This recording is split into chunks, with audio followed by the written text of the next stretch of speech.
Hello, welcome to Maniacs Orange channel, hope you enjoy, don't forget to subscribe and like.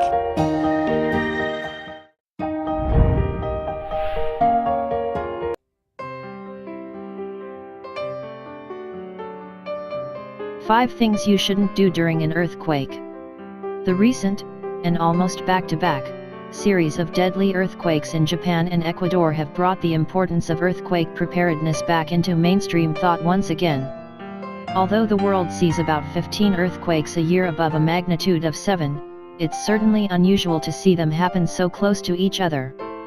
The 7.8 magnitude Ecuadorian earthquake and the Japanese quake series that maxed out at a 7.3 magnitude have cost hundreds of people their lives, people who may not have had the time to react.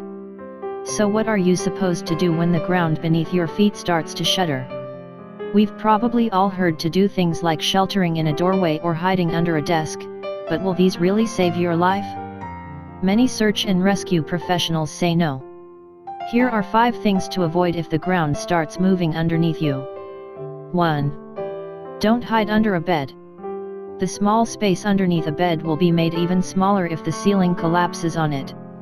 If you are in bed during the night and an earthquake occurs, simply roll off the bed. The bed will hold up some of the debris, creating a safe void around the perimeter of the bed.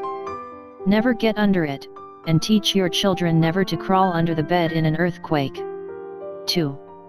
Don't climb under a desk, crouch beside it. The same principle of avoiding a bed applies to furniture that appears roomier.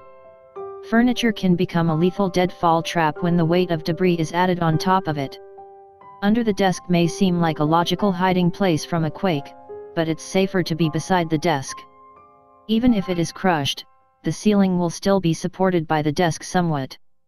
This creates a small triangular space next to the desk, triangle of life, which could mean enough room to survive. 3. Steer clear of the stairs. The average stairway is a death trap in an earthquake. The treads can cut a person into pieces if the building collapses on top of them. Don't be on the stairs, or under them in a quake. 4. Skip the doorway. We've all been told, at some point, to get under a doorway in an earthquake. But what really happens in that spot? The idea behind this shelter spot is probably to take advantage of the extra studs in the wall around the doorway, but the reality is quite different. If you are standing under a doorway and the door jamb falls forward or backward, you will still get crushed by the ceiling. And if the door jamb falls horizontally, people have actually been cut in half by a failed and collapsed doorway. 5. Flee from windows. Windows may seem like a way out of danger, especially since you can see through it, but just imagine the damage that big broken pieces of glass will do to the human body. Glass moves and breaks in strange patterns during earthquakes, and these broken pieces can be deadly if they fall on you or if you fall onto them. Did you make it through a big earthquake? What did you do for your shelter? Tell us what you did by leaving a comment.